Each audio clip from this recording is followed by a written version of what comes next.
Hello everyone. I welcome you all again to the lecture 6 of the module 1 for the subject Industrial Automation and Robotics. Myself Srijit, the subject handling faculty. So in this lecture session we are going to study about the different types of automated manufacturing systems. So we can able to classify this into mainly 6 types. The first one is fixed automation, the next one is programmable automation, the third one is flexible automation, the fourth one is process automation, the fifth one is integrated automation, and the last one, the sixth one is robotic process automation. We will see each and every one in a detailed way. First, we can take the fixed automation. So it is also called as hard automation. Why it is going to be called as hard automation? It keeps the manufacturing process configuration fixed by repeating the same task with identical units. So here the machines are controlled by the programmed commands and computers. It is best suited for large volume generic where the production routes never change.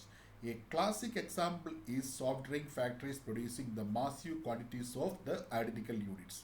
Hope all of you understood. We are going to make identical quantities or identical products in a large way, going to be called as fixed automation.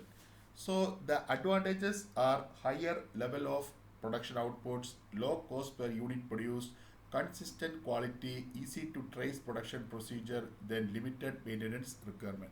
Then the limitations are high initial installment cost, then units must be replaced when new tasks arise, then difficult to accommodate changes. Application is automotive machining transfer lines, automatic assembly machines, finally flow production and chemical processes. Now, the next type is programmable automation. Here, programmable automation uses robotic equipment controlled through coding, allowing the sequence to change whenever needed. It is ideal for medium to high production volumes and batch production. It enables the product or process changes simply by modifying the control program. Products are made in batches ranging from a dozen to thousands of units. Example includes NC machine tools, industrial robots, paper and steel rolling mills and traditional cruise control systems. The advantages of using the programmable automation are greater flexibility to change products or handle design variety, easier to program production sequences, well suited for batch production requirements. But here you can see the limitations to the expensive equipment investment, fewer units per production cycle, time consuming to change functions or products, finally non-productive downtime during changeover. Now next is the flexible automation. So flexible means what? We can able to get some soft or we can able to deviate according to our willingness. So it extends the programmable automations with near zero downtime and minimal manual changeover. It allows production to switch between different product types automatically without complex reprogramming. Built on precise electromechanical controls, it uses industrial robots and multi-purpose CNC machines. Industries such as food processing, textile, and paint manufacturing rely on this flexible automation for a medium demand and high variety productions. So here no batch grouping, then automatic changeover, finally increased customization. These are some of the peculiarities of this particular flexible automation. Then came the process automation.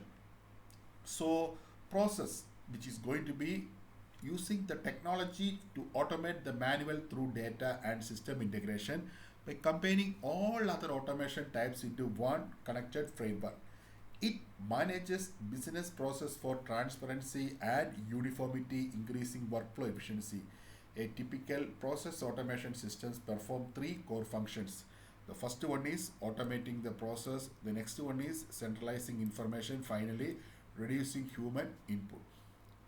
Now, here the application of this particular process automation are we can able to use it for process mining and workflow automation, condition monitoring and data integration, finally the repetitive automating task. You can also see the pros and cons or advantages or disadvantages. So the advantages, it removes the bottlenecks, then it reduces the error and data loads, then increase transparency and processing speed, finally streamlines cross department communication. Then the Disadvantage, it is expensive to install, requires skilled and experienced labor, finally may require costly maintenance. Now, the next one is integrated automation. So, integrated automation is a comprehensive framework that automates an entire manufacturing process under single computer control systems rather than allowing multiple automated systems to function separately. It unifies data, independent machines, and process under one command. It is a holistic approach to industrial automation compatible with both batch and continuous process manufacturing. We can see some of the pros and cons. So advantages, it unifies different automation systems into one. It creates integrated streamlined production systems. It compatible with the batch and continuous process manufacturing. Then finally the limitations. It is expensive to install and maintain. It requires skills labor for monitoring. Then the application involves automated material handling in warehouses. Then computer aided manufacturing, shortly called as CAM, and design like CAD. Then it also used in robotic manufacturing and flexible machining process. So the last and final one is going to be called as robotic process automation.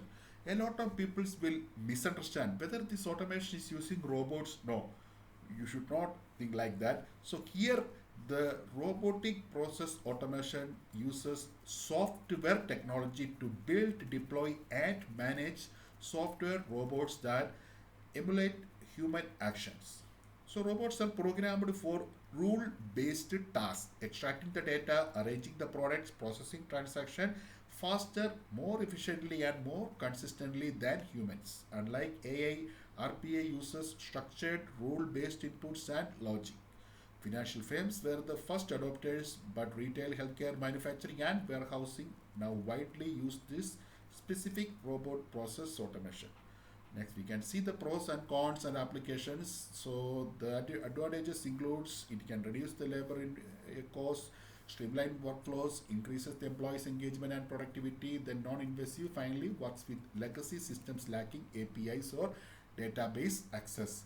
But in the case of these disadvantages, it requires regular monitoring to maximize the ROE, then cannot create full automation. Finally, very expensive due to the infrastructure or the equipment. Applications, call center operations, employee onboarding, finally the scheduling systems. I hope all of you understood all the 6 types of automation systems. Now we can able to make a schematic diagram. For high variety, I can able to use fixed automations. Then for the medium variety, I can able to use this type of programmable automation. Then for high variety, medium demand, best for customer and mixer production, I can use flexible automation. Then these are some of the key ways regarding the topics. We already discussed the production systems, automation types, the match system to need. Finally, the figure is integrated. So hope all of you understood the today's sessions. So if you are having any doubt, please feel free to ask at any time. Thank you and take care.